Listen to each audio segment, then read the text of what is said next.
The location for the black heater or engine heater for the GMC Terrain 2022 is, it will be on the right side of the vehicle. So this one, see?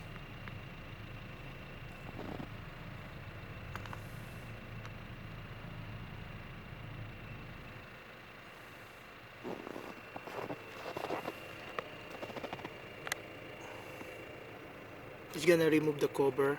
There's a cover here. You just need a flat screw to remove it, and this is the one, engine heater.